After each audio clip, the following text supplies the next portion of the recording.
Melhor é ouvir a repreensão do sábio do que ouvir a canção do insensato. Também está em Eclesiastes 7, agora, verso 5. Que texto, hein? Melhor ouvir a repreensão do sábio. Primeiro, o sábio vai saber dar uma repreensão. Não é só eu falei pronto, comigo assim, eu falo, tá, feito. Não, isso é ser insensato. E se você usa o mesmo método e não consegue resultado nenhum, e toda vez você usa aquele mesmo método, então você tem que mudar o método. Eu tenho encontrado pessoas, pastor, minhas filhas, eu sempre falo para elas isso, tem que mudar o método. Se não consegue por esse lado, tem que mudar para poder atingir o objetivo, que é a criança, o jovem deixar de fazer alguma coisa. Você tem que entender isso. Então, o sábio, ele tem a melhor repreensão do mundo. E se um sábio repreender você, aceite, porque vale a pena. Agora, não fique na canção do insensato. Eu penso aqui em muitas coisas sobre a canção do insensato. É aquele que elogia, é aquele que não chama atenção, é o bonzinho.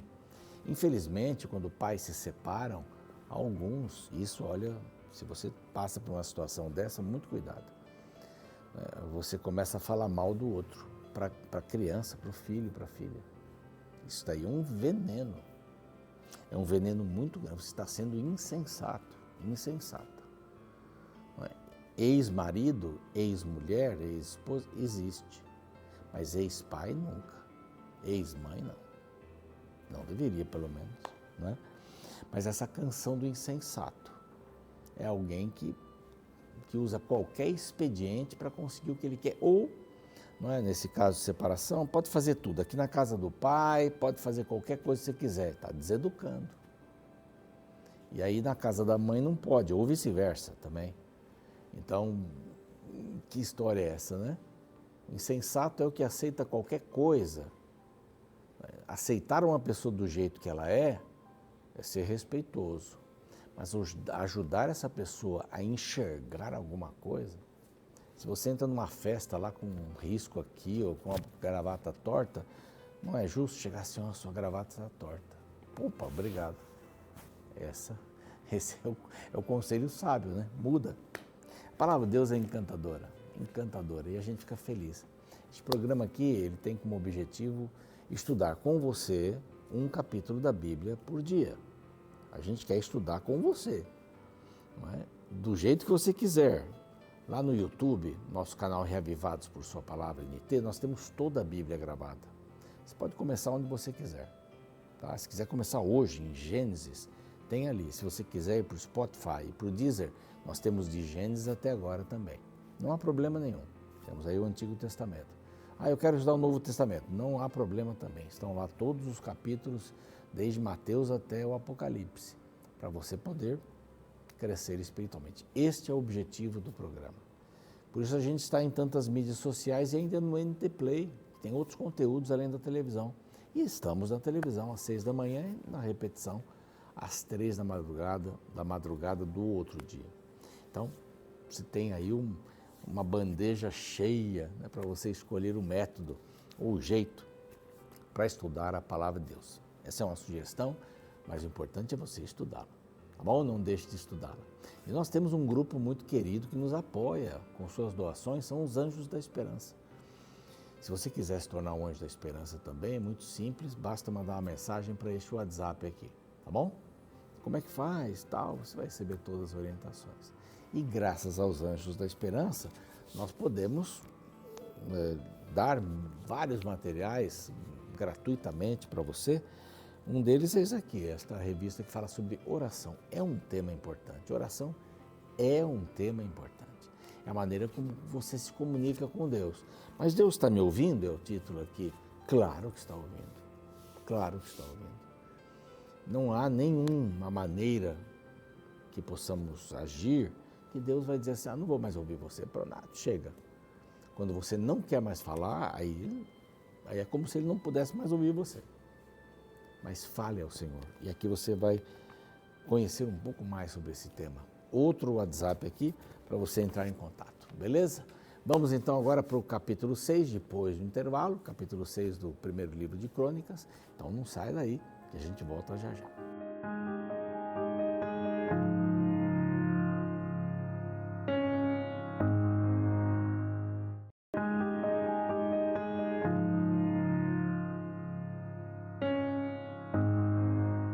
Muito bem, estamos de volta com o programa Reavivados por Sua Palavra, aqui da TV Novo Tempo. Que bom que você está aí com a gente, você que chegou agora. Estamos estudando o livro de Crônicas. E agora estamos no primeiro livro de Crônicas, no capítulo 6 hoje. Ontem nós vimos 2 tribos das 2:30 que ficaram na parte leste do Jordão antes de entrar em Canaã. Não era a vontade de Deus que eles ficassem ali, a vontade de Deus é que eles passassem para o outro lado para conquistarem aquela terra. O objetivo era aquela terra. Mas, por uma questão de logística, temos muito gado,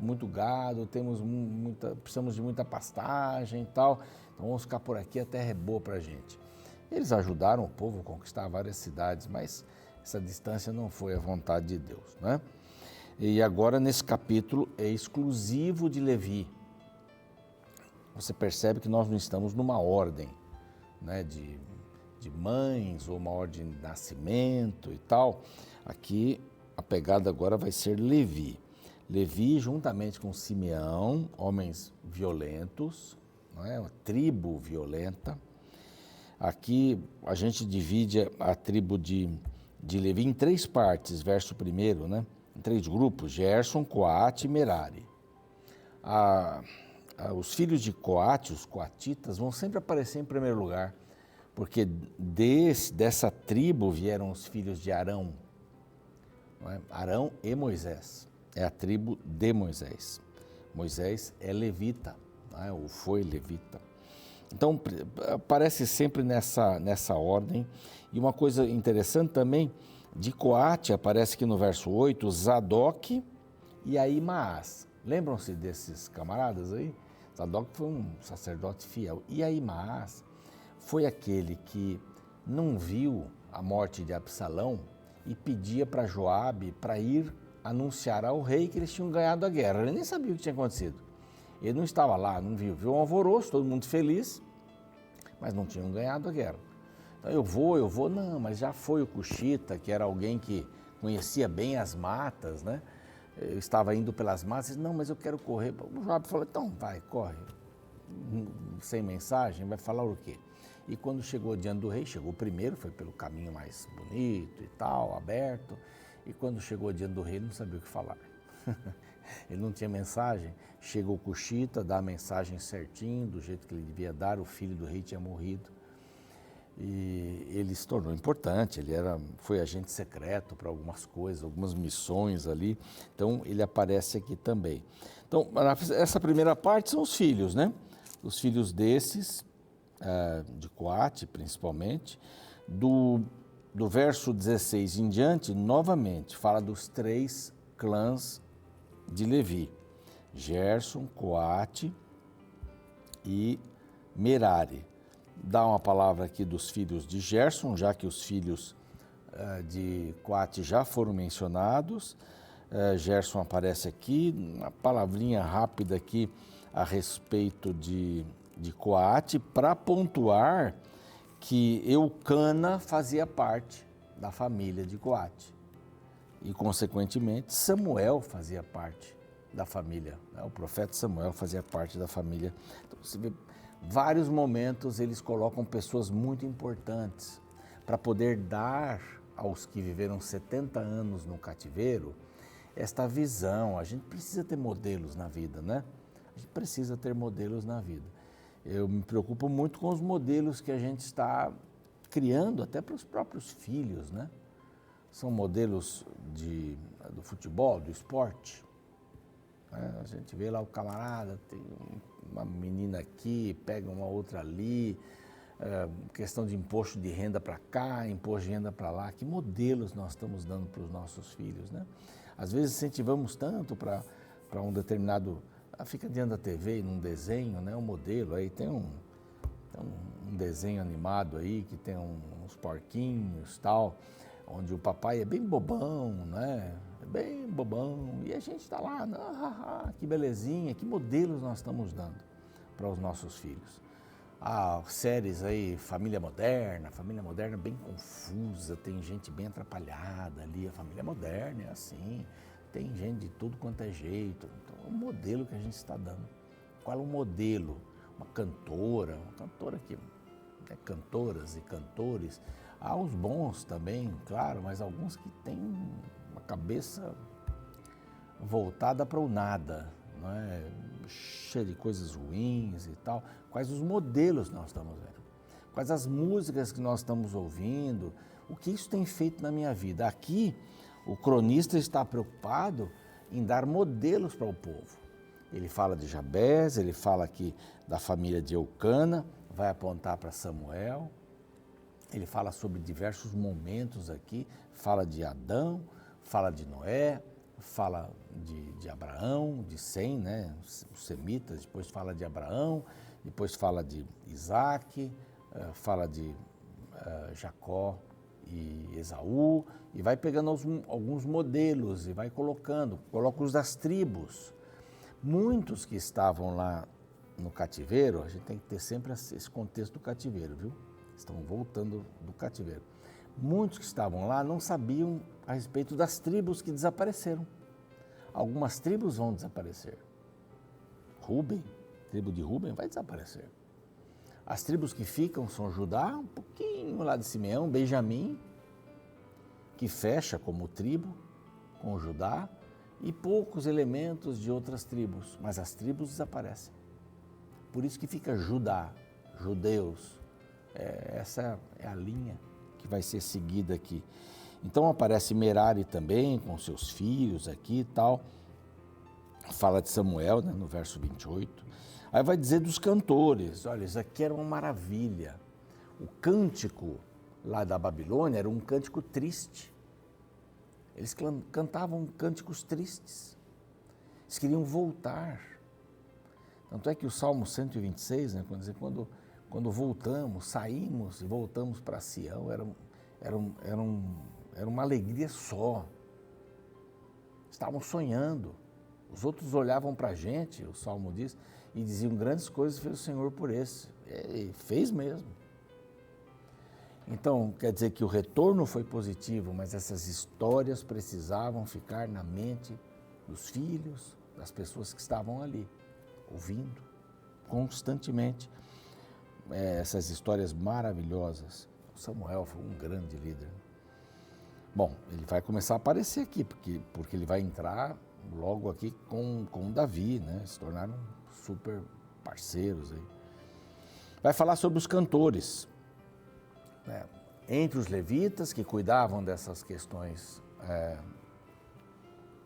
sacerdotais, que tinham que ver com o templo, entre eles havia cantores, um registro para o trabalho extraordinário dos levitas cantores, que também eram divididos entre coatitas, aparecendo coatitas primeiro, os gersonitas de Gerson e os de Merari também. Então, sempre vai pegando esses três grupos, vai dizendo este, aquele, etc. Fala de Coré, fala de Asaf. Asaf era da tribo de Gerson, né? Do clã de Gerson. E aqui o verso 32 diz assim: ministravam diante do tabernáculo da tenda da congregação com cânticos, até que Salomão edificou a casa do Senhor em Jerusalém e exercitavam o seu ministério segundo a ordem prescrita. Eram tantos, depois vai falar das cidades aqui, onde eles ficaram, porque eles não tinham cidade. Porque foram violentos, perderam o direito de terem terras, mas eles ganharam uma responsabilidade muito grande. Com Arão, né? Começou com Arão, eles perderam essa questão lá na frente, né? Mas com Arão, eles foram bem representados aí, né? Super bem representados. E vem essa questão da música que é fundamental. Eles cantavam, eles ministravam. A música faz parte da adoração e a gente, quando canta, é importante, né? cantar letras boas, porque elas vão ficar fixadas na mente. A gente chama algumas músicas de chiclete, né? Pá, pegou. E às vezes nem tem muita letra muito pobre, né? Eu gosto muito do Jader, eu gosto de outros compositores também, mas gosto muito do Jader Santos, o pastor Jader Santos dos Arautos. As músicas têm conteúdo, são assim fortes, né? Tem uma mensagem. E eles cantavam muito. Eu imagino aqui que eles também se lembravam da subida para Jerusalém, quando eles iam para as festas. Eles cantavam lá do Salmo 120 ao 134, que eram os salmos de romagem, os salmos dos degraus, da subida. Enquanto subiam, iam cantando. A música estava super ligada ao povo de Israel, super ligada. Aí aparece mais alguma coisa. Bom, vamos então falar de Arão, que foi um homem tão importante. A partir do verso 49. Então, sempre aqui, Coate, Gerson, Merari. Coate, Gerson, Merari. Depois de falar de Arão, vamos para as cidades dos levitas, da mesma maneira. Coate, Gerson e Merari. São esses grandes clãs aqui dos levitas, né? Então vamos lá, de Arão, menciona Arão, Eliazer, né? E Finéias foi seu filho, tem uma história de Finéias, né? Aí tem lá outros nomes aqui que aparecem, Zadok, Ahimaás, aquele que correu, novamente aparece aqui, eram da linhagem de Arão, eram sacerdotes. Aí vem as cidades dos levitas. Não sei se vale a pena passar aqui um mapa, são tantas cidades espalhadas aí, acho que não vai ter muita razão, mas eu tenho um mapinha aqui com as cidades, todas estas cidades. Primeiro vai dizer que os coatitas tinham aí 8 cidades, depois nós temos 13 cidades que estavam com os de Benjamim, deram 13 cidades. E vai tendo essa mexida aqui. Na realidade, os coatitas tiveram 11 cidades no total. Depois, as tribos foram dando cidades para que eles pudessem ser colocados. Isso antes do cativeiro. Então, tinham todas essas cidades. Ele está explicando, as cidades eram deles e tal. Depois da parte norte, a parte sul, elas acabaram desaparecendo todas, mas havia um lugar para que essas comunidades dos coatitas, dos gersonitas, dos de Merari pudessem ocupar. Então Deus se preocupou em dar lugar para essas pessoas. Fez também em 6 dessas cidades de refúgio, 3 de cada lado do Jordão. E essas cidades eram dirigidas pelos levitas também. Quando alguém cometia algum assassinato, não por querer, sem querer, cometia um crime, ele podia ir para essa cidade, seria protegido até o sumo sacerdote morrer, aí ele podia voltar para a sua casa. Então os levitas tiveram um papel importante, eles foram uma tribo que deveria ser lembrada. Lógico que com o cativeiro, inclusive quando o comandante Nabucodonosor foi para destruir tudo, ele levou o sumo sacerdote, levou os outros sacerdotes também, os guardas, e matou todos eles em Ripla. Todos eles foram mortos. Então eles perderam essa ligação. Os profetas estavam lá, não é?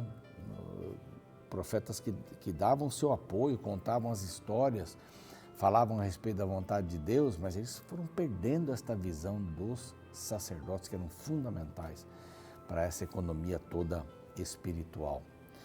E aqui ele vem acertando isso, vem confirmando isso, vem colocando isso, para que eles não se esquecessem. Então, a mesma ideia, não se esqueçam das coisas boas que passamos, não se esqueçam das tribos que foram fundamentais. E ele vai seguindo nas tribos. Amanhã nós vamos ver Issacar, Benjamim, vai fazer vários, né? Manassés, Efraim, Asser, essas tribos nós vamos ir no capítulo 7 de amanhã, todas elas cumprindo também um papel.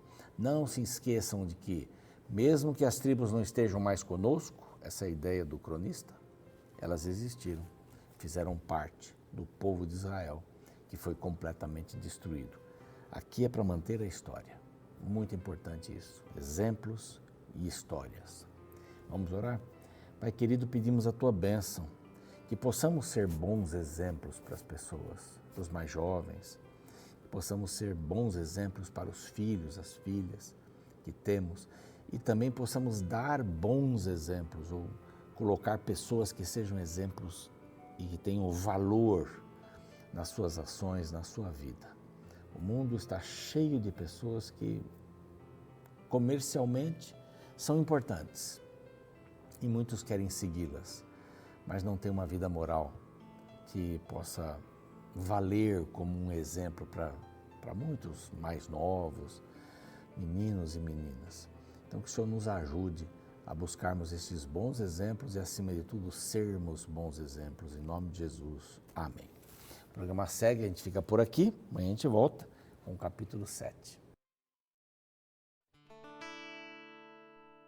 No ano de 2018, um colunista da revista Isto É e apresentador do Globo News foi severamente criticado por postar em seu Instagram um infográfico comparando pastores a ladrões de banco. Na imagem, 3 círculos se misturaram: ladrões de banco, DJs e pastores, deixando a entender que suas atitudes são semelhantes. Entre as frases estão: todo mundo no chão, vocês estão comigo, me dê o seu dinheiro. E no centro, onde os círculos se encontram, a frase principal: põe as mãos para o alto. A repercussão foi imensa. Muitos fizeram coro à crítica feita pela postagem, concordando com a associação. Outros se sentiram ofendidos e rebateram o conteúdo, afirmando que ele era extremamente generalizante. Eu sou pastor e posso dizer que entendo os dois lados. De fato, existem muitos pastores honestos, que trabalham com seriedade, visando o bem do próximo e o compromisso com Deus. Porém, compreendo que, infelizmente, existe uma parcela influente de pastores que transmitem essa ideia de aproveitamento financeiro da fé de seus seguidores, o que gera inevitavelmente a comparação entre pastores e ladrões. A Bíblia apresenta um princípio interessante em relação àqueles que trabalham na obra de Deus com os bens materiais. O capítulo 6 de 1 Crônicas é dedicado a falar da tribo de Levi. Apenas para te relembrar, o povo de Israel tinha 12 tribos, que eram os descendentes dos 12 filhos de Jacó. Os levitas eram descendentes de Levi, o terceiro filho de Jacó com Lia. Os levitas faziam todo o trabalho ligado ao templo de Deus. Os descendentes de Arão eram os sacerdotes, que eram os únicos que podiam entrar no edifício do templo para oferecer sacrifícios a Deus. Agora existe uma coisa interessante sobre os levitas. Visto que trabalhavam para o templo, eles não receberam uma porção de terra como herança, como as outras tribos de Israel. Deus era a sua herança. A lição é muito clara. Aquele que decide trabalhar para Deus não deveria usar sua vocação para construir riquezas para si neste mundo. A partir do verso 54, o texto bíblico apresenta uma longa lista sobre o lugar onde os levitas moraram. O texto inicia falando: são estes os lugares que eles habitavam, segundo os seus acampamentos, dentro dos seus limites, a saber, aos filhos de Arão, da família dos coatitas, pois lhes caiu a sorte. As doações que os levitas recebiam não era para enricar, mas apenas para viverem de forma digna. Esse deveria ser ainda o princípio norteador para indivíduos que decidem trabalhar na obra de Deus.